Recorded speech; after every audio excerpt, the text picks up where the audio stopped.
किसी मंदिर से नारियल दिया जाता है, किसी मंदिर से श्रीफल दिया जाता है। कहीं आप दर्शन करने गए, किसी ने आपको श्रीफल दे दिया। दो जगह पर मिला हुआ श्रीफल का स्मरण करिएगा जरा। एक कोई आपसे मिलने आया, कहीं आपको सम्मान के लिए बुलाया, सत्कार के लिए बुलाया, कोई अतिथि के रूप में बुलाया, आपको शाल उड़ाया और श्रीफल दे दिया। उस श्रीफल को आप किसी को भी दे सकते हो, उस श्रीफल को आप कभी भी प्रदान कर सकते हो, वहीं के में उठाकर दे सकते हो, वहीं के में छोड़ सकते हो। पर किसी मंदिर में गए और मंदिर में जाने के बाद किसी विशाल मंदिर में, किसी श्रेष्ठ मंदिर में आपको किसी ने आतिथ्य के भाव में एक श्रीफल दे दिया। अंदर मंदिर से पंडित जी ने उठाया, पुजारी जी ने उठाया और श्रीफल आपको प्रदान कर दिया। अब उस श्रीफल का तुम क्या करोगे? अब किसी को लगता है कि हम इसको फोड़ कर खा गए और अपमान हो गया तो भगवान का, और किसी को लगता है इस श्रीफल को हम अपने घर में कहीं लाल कपड़े में, कहीं पीला कपड़ा में, कहीं इस कपड़े में बांध के रख लेते हैं।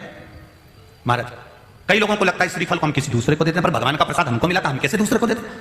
वो श्रीफल जो गुरु ने दिया है, वो श्रीफल जो मंदिर से मिला हुआ है, वो श्रीफल जो किसी ने प्रदान करा है, वो श्रीफल जो किसी सतगुरु के हाथ से मिल गया, वो श्रीफल जो मंदिर में हम दर्शन करने गए, पुजारी जी ने, पंडित जी ने भगवान के सामने उसको छुआ कर हमको दे दिया। उस श्रीफल की महत्वता का व्याख्यान वर्णन प्रसाद के रूप में होगा।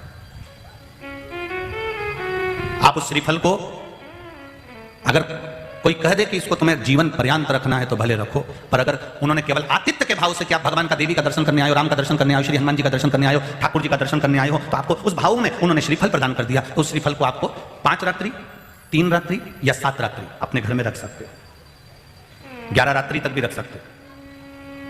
और यदि आप उसे प्रसाद में प्रयोग में लेना चाहते हैं तो प्रसाद में भी उसको पा सकते हैं। फिर कोई रात्रि को नहीं देखना आपको तो बस मिला, आपने तो 3 दिवस में उसको प्रसाद में प्रयोग में ले लिया। पर हमारा जो शास्त्र कर रहा है, जो भगवान के प्रसाद में हमको मंदिर से श्रीफल मिलता है, वो श्रीफल हमें, उस प्रसाद के श्रीफल को दूसरे को आतिथ्य में नहीं देना। हम बहुत गलती कर जाते हैं कई बार, उस श्रीफल को हमने बाकी के श्रीफल के साथ मिला लिया और मालूम पड़े वो दूसरे को चले गए। नहीं, या तो उसको प्रसाद के रूप में प्रयोग कर लो, या फिर उसको रखने के बाद में फिर किसी श्रेष्ठ जगह पर उसका विसर्जन हो जाए तो श्रेष्ठ। अब कितनी जगह गए तुम? पावागढ़ गए, वहां से माता जी ने नारियल दे दिया, वहां से लिया, फिर अंबाजी गए, वहां से नारियल लिया, फिर कहीं गए, वहां से नारियल लिया। अब इतना नारियल को तो तुम अपने बांध बंद कर रखोगे नहीं। उसी तरह भस्म का प्ररूप भी हमारे